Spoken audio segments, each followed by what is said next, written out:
teacher mindset. The journey of India for freedom, భారత స్వాతంత్రోద్యమం. So పిల్లలు, స్వాతంత్రం అంటే ఏంటి, ఫ్రీడమ్ అంటే ఏంటి తెలుసా? ఫ్రీడమ్ అనేది అర్థం కావాలంటే ముందుగా ఈ పిక్చర్లు చూడండి. ఇక్కడ ఈ చిలుక, ఈ మంకీ, ఈ ఎనిమల్స్కి ఏం లేదు, ఇక్కడ స్వేచ్ఛ లేదు, అంటే స్వాతంత్రం లేదు వాటికి. అవి బందీలుగా, బానిసలుగా ఉన్నాయి. అంటే వాళ్ళని అప్పుడు ఆ మంకీని ఆడించే ఆయనకు అది బానిస, ఆయన చెప్పినట్టు చేయాలి. సో సేమ్ ఇలాగే ఒకప్పుడు మనల్ని కూడా బానిసలుగా మంకీలను ఎలా ఆడిస్తున్నారో అలా వేరే దేశం వాళ్ళు వచ్చి మన ప్రజలను, మనల్ని, మన పూర్వీకుల్ని బానిసలుగా చేసుకొని మన కష్టాన్ని దోచుకొని మన సంపదను దోచుకొని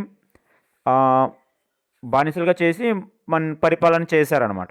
సో ఈ బానిస బతుకు వద్దు అని మన పెద్దలు, ఫ్రీడమ్ ఫైటర్స్ తెలుసు కదా మనకు, గాంధీ తాత, సుభాష్ చంద్రబోస్ గారు, సర్దార్ వల్లభాయ్ పటేల్ గారు, నెహ్రూ గారు, అల్లూరి సీతారామరాజు, చాలామంది వీళ్ళు ఏం చేశారు, పోరాటం చేసి ఎంతోమంది ప్రాణాలు త్యాగం చేసి స్వేచ్ఛను, అంటే ఆ మధ్యలో తాడు ఉంది కదా దాన్ని తెంపేసుకున్నట్టు అనమాట. అంటే వాళ్ళతో పోరాడి వాళ్ళని వాళ్ళ దేశానికి తరిమి కొట్టారు.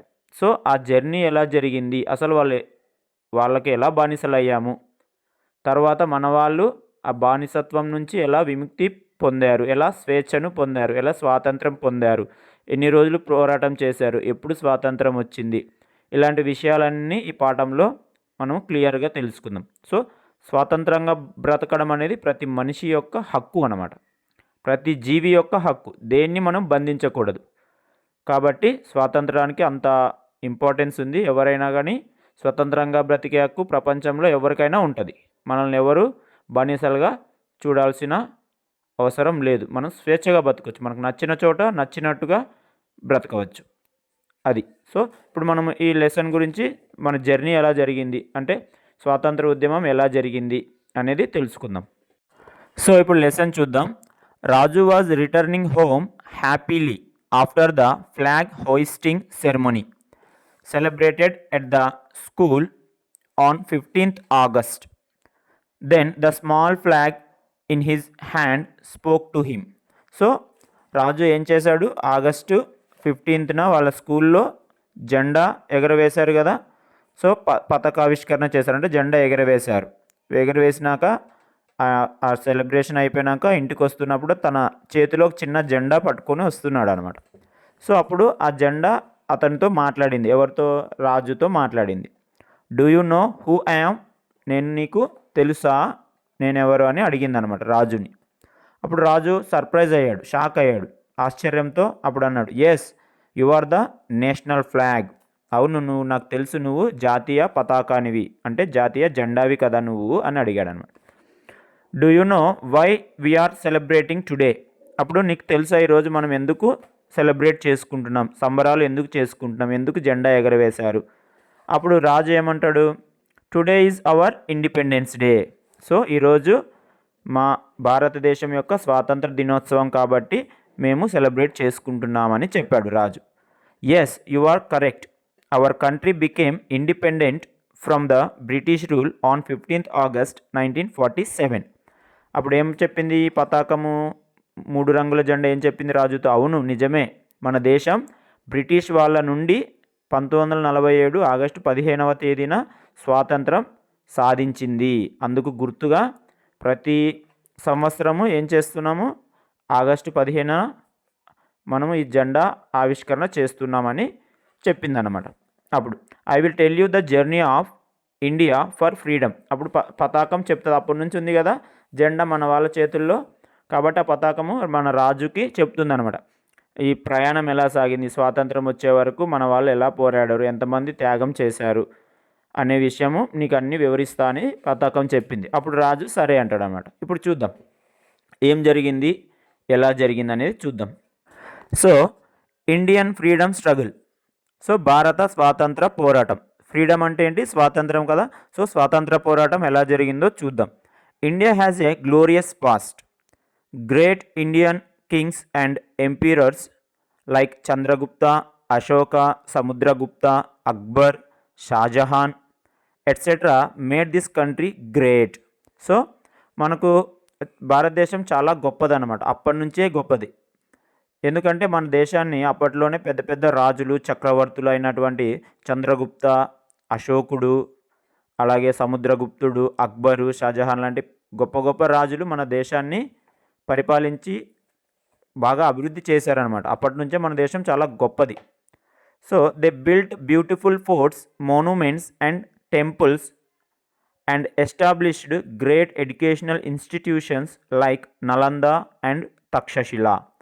సో ఈ రాజులంతా గొప్ప గొప్ప రాజులు ఏం చేశారు, గొప్ప గొప్ప కట్టడాలు కట్టారనమాట. అంటే ఇక్కడ ఉన్నాయి కదా మనకు సాంచీ స్తూపం అని, తాజ్మహల్, రెడ్ ఫోర్ట్ అంటే ఎర్రకోట, ఇంకా చాలా టెంపుల్స్ మనకు తంజావూరులో ఉంటుంది చూడండి బృహదీశ్వరాలయం, అలాంటి చాలా టెంపుల్స్ కట్టారు వీళ్ళు.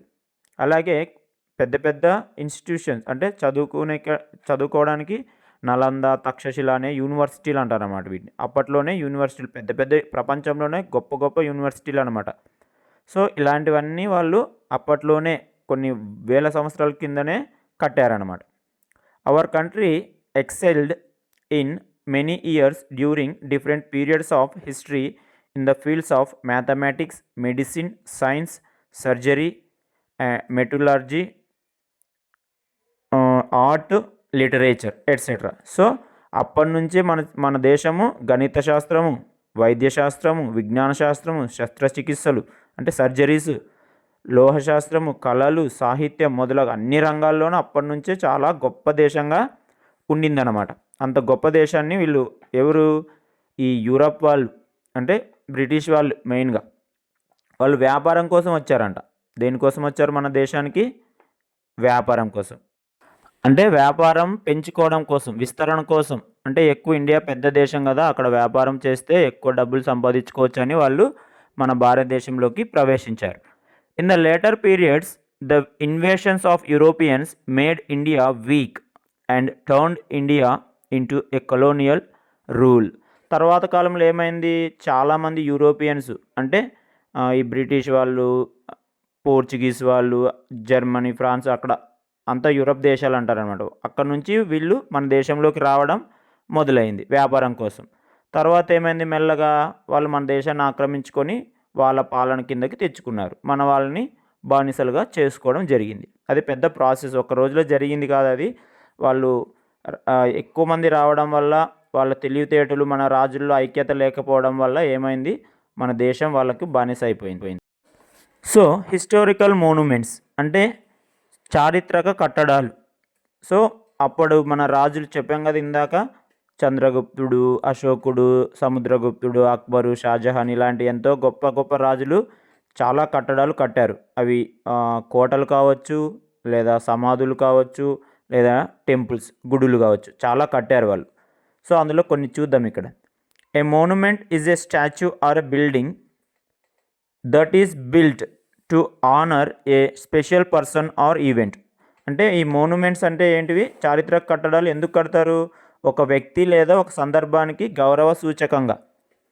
అంటే ఆ రోజు జరిగిన యుద్ధం ఎక్కువ రోజులు గుర్తుండాలి ప్రజలకు అని చెప్పి కట్టొచ్చు, లేదా ఎవరికైనా ఒక గొప్ప వ్యక్తికి గిఫ్ట్గా కట్టొచ్చు. ఏదో ఒక సందర్భంలో ఏదో ఒక రూపంలో వాళ్ళు గొప్ప గొప్ప కట్టడాలు కట్టింటారనమాట. ఒక విగ్రహం లేదా భవనాన్ని చారిత్రక కట్టడం అంటారు. సో అది విగ్రహం కావచ్చు లేదా భవనం కావచ్చు. ఇక్కడ తాజ్మహల్ కనిపిస్తుంది కదా, అది షాజహాన్ తన భార్యకు కట్టిందనమాట, తన భార్య గుర్తుగా.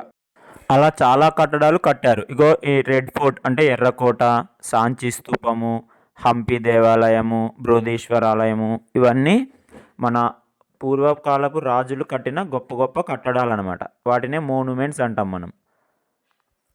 ఓకే, ఇలాంటివి ఇంకా ఏమైనా మోనుమెంట్స్ ఉంటే మనం పిక్చర్లు కలెక్ట్ చేస్తే ఒక ప్రాజెక్ట్ చేయొచ్చు. తర్వాత Vasco da Gama, a Portuguese explorer, discovered a sea route from Europe to India in 1498. So Vasco da Gama అనే వ్యక్తి, ఈయన ఎవరు, ఒక నావికుడు, అంటే ఓడలు నడుపుతూ ఉండేవాడు అనమాట. ఆయన ఓడ నడుపుకుంటూ ఎక్కడికి వచ్చాడు, మన భారతదేశానికి సముద్ర మార్గాన్ని కనుక్కొని మన దేశానికి వచ్చాడు అనమాట. అంటే అప్పటి వరకు సముద్ర మార్గం తెలియదు యూరప్ వాళ్ళకు. ఈయన ఏ దేశానికి చెందినవాడు, పోర్చుగీస్ చెందిన నావికుడు అనమాట. ఎవరు, వాస్కో డా గామా. ఆయన మొదటిసారిగా సీ రూట్ అంటే సముద్ర మార్గాన్ని కనుక్కున్నాడు మన దేశానికి. తర్వాత చూద్దాం. The Portuguese, the Dutch, the French and the British landed in India one after the other for trade. So for trade అంటే ఇక్కడ వ్యాపారం కోసం వాళ్ళు ఫస్ట్ పోర్చుగీస్ వాళ్ళు వచ్చారు, అంటే ఈ వాస్కో డ గామా వాళ్ళు, తర్వాత డచ్ వాళ్ళు, తర్వాత ఫ్రెంచ్ వాళ్ళు అండ్ చివరిగా ఎవరు వచ్చారు, బ్రిటిష్ వాళ్ళు. సో ఇలా చాలా దేశాల వాళ్ళు మన దేశంలోకి వచ్చి వ్యాపారం చేస్తూ ఉన్నారు. చేస్తూ బ్రిటిష్ వాళ్ళు ఎక్కువ రావడం అయిపోయింది. వాళ్ళు ఏం చేశారు, ఒక కంపెనీ పెట్టుకున్నారు మన దేశంలో. The British established the east India company. కలకత్తాలో ఈస్ట్ ఇండియా కంపెనీ అనే కంపెనీని ఎస్టాబ్లిష్ చేశారు, అంటే స్థాపించారు. ఎవరు, బ్రిటిష్ వాళ్ళు. బ్రిటిష్ వాళ్ళకి చెందిన కంపెనీ అది ఈస్ట్ ఇండియా కంపెనీ.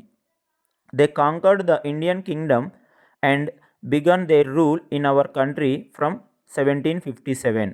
ఈ బ్రిటిష్ వాళ్ళు ఏం చేశారంటే మన దేశంలో ఉన్న పెద్ద పెద్ద రాజులను ఓడించి మన దేశాన్ని వాళ్ళు గెలిచి ఇంకా వాళ్ళే రూల్ చేస్తున్నారు, అంటే వాళ్ళే పరిపాలిస్తున్నారు అన్నమాట. వాళ్ళు చెప్పినట్టే మన వాళ్ళందరూ నడుచుకోవాలి. వాళ్ళు చెప్పిందే చట్టం, వాళ్ళు చెప్పిందే న్యాయం. వాళ్ళు ఎంత పన్నులు కట్టమంటే అంత పన్నులు కట్టాలి. మనం చాలా సినిమాల్లో చూస్తుంటాం కదా, ఇప్పుడు ఆర్ఆర్ సినిమాల్లో చూసాం కదా, త్రిపురాల్లో. అలా బ్రిటిష్ వాళ్ళు మన దేశాన్ని పరిపాలన చేస్తూ ఉన్నారు. People in many parts rebelled against the rule of the British in 1857. అప్పుడు ఏమైంది, 1757 నుంచి 1857 100 సంవత్సరాలు బాగా పరిపాలన చేశారు. మన వాళ్ళకి అప్పుడు బాగా కష్టాలు పెట్టారు. వీళ్ళని తట్టుకోలేక మన వాళ్ళకు చాలామంది ఏం చేశారు, రెబల్గా అంటే తిరుగుబాటు చేశారు. బ్రిటిష్ వాళ్ళకి వ్యతిరేకంగా తిరుగుబాటు చేశారు, చాలా చోట్ల చేస్తారు. కానీ బ్రిటిష్ వాళ్ళ దగ్గర ఆయుధాలు ఉన్నాయి, వాళ్ళ దగ్గర పవర్ ఉంది కాబట్టి వాళ్ళు ఏం చేశారు, తిరుగుబాటు చేసిన వాళ్ళందరినీ చంపేశారు. ఉరి వేయడం, లేదంటే కాల్చి పడేయడం, ఎట్లా కావాలంటే అట్లా వాళ్ళకి ఇష్టం లేదంటే జైల్లో పెట్టడం, అలా హింసించి ఎవరు వాళ్ళకి ఎదురు మాట్లాడకుండా, తిరుగుబాటు చేయకుండా, ఎదురు చెప్పకుండా ఉండాలని చేశారు. కానీ ఈ యుద్ధం అనేది చాలా ముఖ్యమైనది. 1857లో ఈ రెబల్స్ అంటే తిరుగుబాటుదారులు చేసిన యుద్ధాన్ని ఫస్ట్ వార్ ఆఫ్ ఇండిపెండెన్స్ అని అంటామన్నమాట. అంటే మొదటి స్వాతంత్రోద్య సంగ్రామంగా చెబుతారు. ఇది గుర్తుపెట్టుకోవాలి, మొదటి స్వాతంత్ర సంగ్రామం అంటే ఫస్ట్ వార్ ఆఫ్ ఇండిపెండెన్స్ అని. ఏ రివోల్ట్ని అంటాం మనము, 1857 రివోల్ట్. ఇది మనం ఇంతకుముందు కూడా చూసాము, ఝాన్సీ లక్ష్మీబాయి గురించి మనకు వండర్స్ ఉమెన్లో వచ్చింది కదా. ఆ 1857 రివోల్ట్లో ఝాన్సీ లక్ష్మీబాయి, ఇలా చాలామంది, మంగల్ పాండే, ఎంతోమంది ఏం చేశారు, బ్రిటిష్ వాళ్ళకి వ్యతిరేకంగా తిరుగుబాటు చేసి ప్రాణాలు కూడా అర్పించారనమాట. అందుకే ఆ యుద్ధం చాలా గొప్పది. ఫస్ట్ వార్ ఆఫ్ ఇండిపెండెన్స్, మన స్వాతంత్రం కోసం జరిగిన మొదటి యుద్ధం అనమాట అది.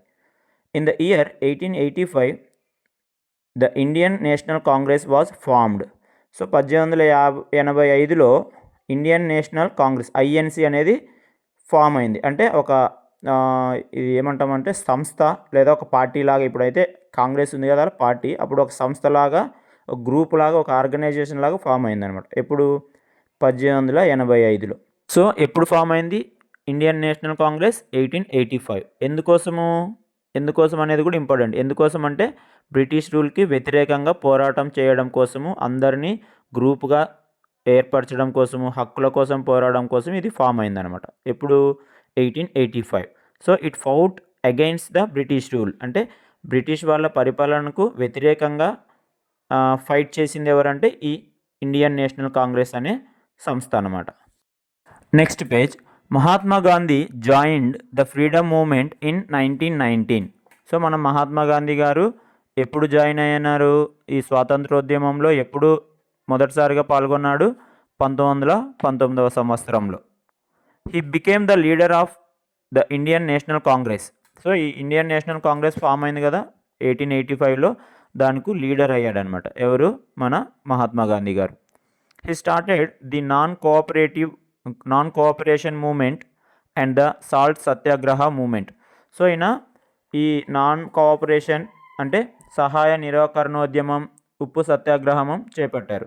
ఈ సహాయ నిరాకరణోద్యమం అంటే ఏంటి, నాన్ కోఆపరేషన్ మూమెంట్ అంటే ఏంటంటే బ్రిటిష్ వాళ్ళకి మనం ఏమి సాయం చేయకూడదు, వాళ్ళకి ఏ పనులు చేయకూడదు. అప్పుడైతేనే మనం మన తిరుగుబాటుని వాళ్ళకు తెలియజేసిన వాళ్ళు అవుతాం. మీరెవరు వాళ్ళ ఇళ్ళలో పని చేయొద్దండి, వాళ్ళు చెప్పినవి చేయొద్దండి, వాళ్ళకి ఏ పని చేయకండి అని ఈ నాన్ కోఆపరేషన్ మూమెంటు చేశాడు. అలాగే సాల్ట్ సత్యాగ్రహ, ఇది చాలా ముఖ్యమైనది. 1930లో చేశారు ఇది. సాల్ట్ సత్యాగ్రహం అంటే ఉప్పు సత్యాగ్రహం. ఉప్పు తయారు చేసే వాళ్ళపైన పన్నులు వేశారనమాట ఈ బ్రిటిష్ వాళ్ళు. సో, అంత పన్నులు వాళ్ళు కట్టలేరు. వాళ్ళకి లాభం లేదు.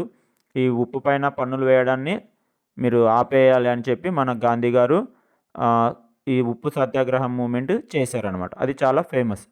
The Indian National Congress demanded the British to quit the land immediately in 1942. So, quit the land immediately అంటే మా దేశాన్ని వదిలి వెళ్ళండి. ఇమ్మీడియేట్‌గా వెంటనే మీరు మా దేశాన్ని వదిలి వెళ్ళండి. క్విట్ ఇండియా అంటే మా దేశాన్ని వదిలి వెళ్ళండి. భారతదేశాన్ని వదిలి వెళ్ళండి అని చాలా పెద్ద ఉద్యమం చేశారు. ఏ సంవత్సరంలో? 1942లో. The British government killed and imprisoned our freedom fighters mercilessly. వీళ్ళు ఏం చేశారు? ఇప్పుడు బ్రిటిష్ వాళ్ళు మన వాళ్ళు వ్యతిరేకంగా అక్కడ ఉన్నారు కదా, గాంధీ తాత మిగిలిన వాళ్ళందరూ వాళ్ళకి వ్యతిరేకంగా నినాదాలు చేయడం, వాళ్ళకి వ్యతిరేకంగా ర్యాలీలు చేయడం వల్ల బ్రిటిష్ వాళ్ళు ఏం చేశారు? ఈ స్వాతంత్రం కోసం పోరాడే వాళ్ళందరినీ కొంచెం కూడా జాలి, దయ ఏం లేకుండా జైల్లో పెట్టడము, లేదంటే చంపేయడము, ఉరి తీయడము, ఎలా కావాలంటే అలా హింసించేవాళ్ళనమాట. అలా చేస్తే వాళ్ళు మళ్ళీ తిరుగుబాటు చేయరని అలా చేసేవాళ్ళనమాట. Some were shot but people of India fought against British under the leadership of Mahatma Gandhi. కొంతమందిని చివరికి కాల్చి పడేశారనమాట ఎదురు తిరిగిన వాళ్ళందరికీ. అయినా మన వాళ్ళు భయపడకుండా ఎంతమంది చనిపోయినా ప్రాణత్యాగం చేసి మరీ మహాత్మా గాంధీ గారి నాయకత్వంలో బ్రిటిష్ వాళ్ళకి వ్యతిరేకంగా పెద్ద పెద్ద ఉద్యమాలు చేశారు. He gave the slogan do or die to fight against the British. అప్పుడు మనం క్విట్ ఇండియా ఉద్యమంలో భాగంగా మహాత్మా గాంధీ గారు ఏం చేశారు? డూ ఆర్ డై అనే స్లోగన్ ఇచ్చారు, నినాదం ఇచ్చారు. ఏం చేశారు? డూ ఆర్ డై అంటే చెయ్యండి లేదా చావండి. మనము ఉద్యమాన్ని చేయాలి లేదంటే చావాలి. అలా అలా ఉద్యమాలు చేసుకుంటూ ఆ క్విట్ ఇండియా ఉద్యమాన్ని బాగా తీవ్రతరం చేశారు. ఎప్పుడు? 1942లో. This was called as the Quit India movement. ఇది చాలా ఇంపార్టెంట్. ఎప్పుడు జరిగింది? 1942లో. ఎవరి నాయకత్వంలో? మహాత్మా గాంధీ గారి నాయకత్వంలో. అక్కడ స్లోగన్ ఏంటి? డూ ఆర్ డై, చేయండి లేదా చావండి. Finally the British left India on midnight of 14th August 1947. So every year we celebrate Independence Day on 15th August. So ఇక్కడ ఫైనల్గా వాళ్ళు ఏం చేశారు? ఇక్కడ గాంధీ గారు ఉద్యమాలు చేస్తున్నారు, అటు సైడు సుభాష్ చంద్రబోస్ గారు కూడా వీళ్ళు మాట వినేటట్టు లేరు, వీళ్ళతో ఎలాగైనా యుద్ధం చేయాలని ఒక సైన్యాన్ని తయారు చేస్తున్నాడు ఆయన బ్రిటిష్ వాళ్ళతో యుద్ధం చేయడానికి. ఆయన కూడా చాలా గ్రేట్ కదా. సో బ్రిటిష్ వాళ్ళని పోరాడాలి, వాళ్ళని ఎలాగైనా మన దేశం నుంచి తరిమి కొట్టాలని మహాత్మా గాంధీ గారు, సుభాష్ చంద్రబోస్ గారు, సర్దార్ వల్లభాయ్ పటేల్ గారు, నెహ్రూ గారు, అలా చాలామంది దేశం కోసము ఎంతో పోరాడారు. కొంతమందిని చంపేశారు కూడా వాళ్ళు బ్రిటిష్ వాళ్ళు. అయినా వేల మంది ముందుకొచ్చారు, వాళ్ళని మన దేశం నుంచి తరిమి కొట్టారు. వాళ్ళ గురించి ఇంకా సమాచారము పిక్చర్లలో ఉంది, అది చూద్దాం. సో ఫైనల్గా ఏమైంది? బ్రిటిష్ వాళ్ళు మన దేశాన్ని వదిలి వెళ్ళిపోయారు. ఎప్పుడు? మిడ్నైట్ ఆఫ్ 14th August అంటే ఆగస్టు 14 అర్ధరాత్రి వాళ్ళు 1947లో అంటే 1947 సంవత్సరంలో ఆగస్టు 14 అర్ధరాత్రి మన దేశాన్ని వదిలి వాళ్ళ దేశానికి వాళ్ళు వెళ్ళిపోయారు, పారిపోయారు. అప్పుడు ఇంకా ఆ రోజు నుంచి మనం ఎవరి బానిసత్వంలో బతకలేదు కాబట్టి మనకి ఇంకా స్వాతంత్రం వచ్చినట్టే. కాబట్టి దాని మరుసటి రోజైన ఆగస్ట్ 15ని మనము ఇండిపెండెన్స్ డేగా ప్రతి సంవత్సరం జరుపుకుంటాం. అందుకే ఆ రోజుకి గుర్తుగా ప్రతి సంవత్సరం ఆగస్టు 15న ఏం చేస్తాం? మన మువ్వన్నెల జెండాను ఎగరవేస్తాం. ఓకే, అది ఇండిపెండెన్స్ డే. ఎప్పుడు వచ్చింది ఇండిపెండెన్స్? 1947లో. Okay, next. After independence the Constitution Assembly took the responsibility of creating the Indian Constitution headed by Dr. B.R. Ambedkar on 26th January 1950. The Constitution of India came into effect. We celebrate the day as Republic Day. Today we are living peacefully due to the sacrifice of many freedom fighters. So we as Indians owe to those freedom fighters that lost their lives to achieve independence. So ఏం చేశారంటే స్వాతంత్రం వచ్చాక రాజ్యాంగాన్ని రాశారు. ఇది రాజ్యాంగము అంటే ఏంటి? రాజ్యాంగం అంటే మన దేశాన్ని మనము ఎలా పరిపాలించుకోవాలి, మన హక్కులేంటి, మన బాధ్యతలేంటి, మనం నాయకుల్ని ఎలా ఎన్నుకోవాలి అనే అన్ని విషయాలు పొందుపరిచి ఉంటారన్నమాట ఈ రాజ్యాంగంలో. అంటే రాజ్యాంగం అనేది మనకు మన హక్కులని, మన బాధ్యతలను, మనకున్న విధులను వివరిస్తుంది. మనం ఎలా బ్రతకాలి, మనల్ని మనం ఎలా పరిపాలించుకోవాలి అనే విషయాలన్నీ రాజ్యాంగంలో పొందుపరిచారు. ఈ రాజ్యాంగం రాయడానికి ఒక కమిటీ ఏర్పరిచారు. ఆ కమిటీకి అధ్యక్షుడు ఎవరు? మన డాక్టర్ బిఆర్ అంబేద్కర్ గారు. సో ఈ రాజ్యాంగం ఎప్పుడు అమల్లోకి వచ్చింది? జనవరి 26, 1950. సో ఇది కూడా important. So our constitution came in to force on January 26, 1950. ఆ రోజుని మనం గుర్తుగా రాజ్యాంగం అమల్లోకి వచ్చినందుకు ఆ గుర్తుగా మనము రిపబ్లిక్ డేని జరుపుకుంటాం. ఎప్పుడైనా ఎవరైనా అడిగినారనుకో రిపబ్లిక్ డే అంటే ఏంటంటే ఏం చెప్పాలి?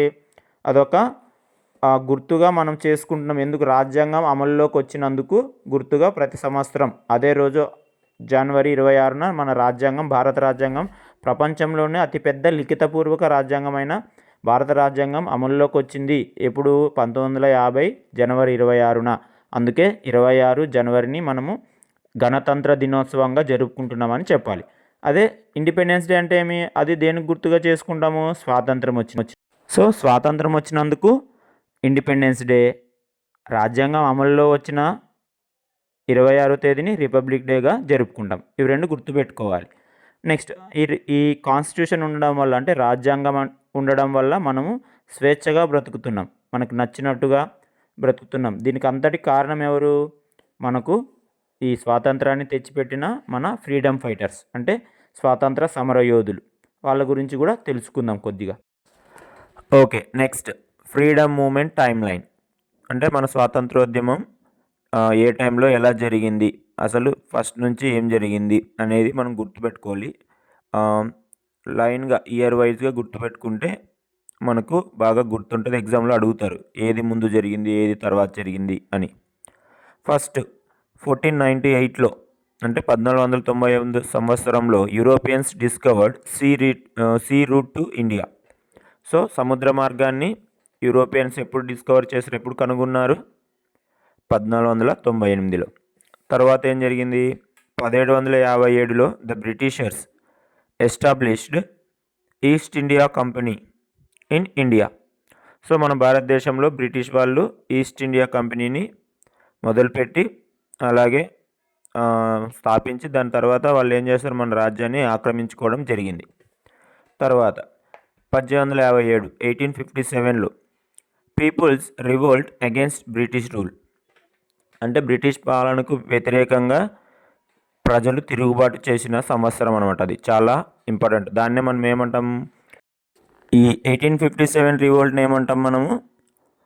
First war of independence. అంటే మన స్వాతంత్రం కోసం జరిగిన మొదటి యుద్ధమే ఈ 1857 రివోల్ట్. అది చాలా ముఖ్యమైనది. మనకు ఆ రివోల్ట్లోనే చాలామంది చనిపోయారు, ఉరి తీయడం జరిగింది, కొంతమందిని కాల్చిపడేశారు. మనకు ఝాన్సీ లక్ష్మీబాయి కూడా ఆ రివోల్ట్లోనే బ్రిటిష్ వారికి వ్యతిరేకంగా పోరాటం చేసిందనమాట. తర్వాత 1857 ఆ ఈవెంట్ అయిపోయాక నెక్స్ట్ ఏం జరిగింది? 1885లో formation of Indian National Congress INC అనేది స్థాపించారు. ఎప్పుడు? 1885. దానికి ఒకప్పుడు మహాత్మా గాంధీ గారు కూడా అధ్యక్షత వహించారనమాట. తర్వాత 1905 partition of Bengal, Vande Mataram movement. So 1905 సంవత్సరంలో బెంగాల్ రాష్ట్రం పెద్ద రాష్ట్రం అనమాట. అది దాన్ని ఏం చేశారు? విభజించారు. సో బెంగాల్ విభజన అని అంటామన్నమాట. సో బెంగాల్ విభజన ఎప్పుడు జరిగింది అంటే 1905 అని గుర్తుపెట్టుకోవాలి. మనకు తెలుసు కదా, ఇప్పుడు వెస్ట్ బెంగాల్ ఉంది కదా, అక్కడ అనమాట. అలాగే అదే సంవత్సరంలో వందే మాతరం మూమెంట్ కూడా జరిగిందనమాట. అంటే వందే మాతరం ఉద్యమం జరిగింది. అప్పుడు వందే మాతరం పాట మనం పాడతాం కదా డైలీ ప్రేయర్లో, ఆ పాటను అప్పుడే పాడటం జరిగిందనమాట, వందే మాతరం అని. తర్వాత 1919 అప్పుడు ఏం జరిగింది? Entry of Mahatma Gandhi in freedom struggle. Mahatma Gandhi గారు రాకముందే ఆల్రెడీ మన వాళ్ళు చాలా పోరాటాలు చేశారు. ఈయన వచ్చినాక ఇంకా కొంచెం పోరాటాలు ఎక్కువైనాయి. ఈయన లీడర్ అయ్యాడు. ఈయన ఆధ్వర్యంలో ఇంకా పోరాటాలు చేశారనమాట. సో 1919లో గాంధీ గారు ఈ జాతీయ ఉద్యమంలోకి ప్రవేశించారు. అలాగే ఆయన పోరాడారనమాట. ఎప్పుడు ఎంటర్ అయ్యారు? 1919లో. తర్వాత 1920 నాన్ కోఆపరేషన్ మూమెంట్ అంటే సహాయ నిరాకరణోద్యమం. బ్రిటిష్ వాళ్ళకు సహాయం చేయకూడదని ఉద్యమం చేశారండి. మన ఇండియన్స్ ఎవరు వాళ్ళకి ఎటువంటి సహాయం చేయకూడదు, సహాయాన్ని నిరాకరించాలి అని పెద్ద ఎత్తున ఉద్యమాలు చేశారనమాట. తర్వాత 1930 అప్పుడేం జరిగింది? సాల్ట్ సత్యాగ్రహ అంటే ఉప్పు సత్యాగ్రహం. ఇందాక మనం వివరించాం కదా, ఉప్పు తయారు చేసే వాళ్ళపైన పన్నులు వేయడం వల్ల ఆ పన్నులను రద్దు చేయాలని ఈ ఉద్యమం చేశారు.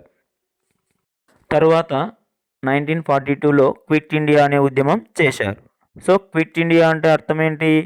క్విట్ అంటే వదిలి వెళ్ళండి అంటే మా భారతదేశాన్ని వదిలి వెళ్ళండి, మీ దేశానికి వెళ్ళిపోండి అని ఈ ఉద్యమం చేశారు. ఎవరు? గాంధీ గారి నాయకత్వంలో మన భారతీయులు స్వతంత్ర పోరాట యోధులందరూ ఈ ఉద్యమం చేశారు. ఇదే ఉద్యమంలో మన మహాత్మా గాంధీ గారు ఒక స్లోగన్ ఇచ్చారు, నినాదం. ఏంటది?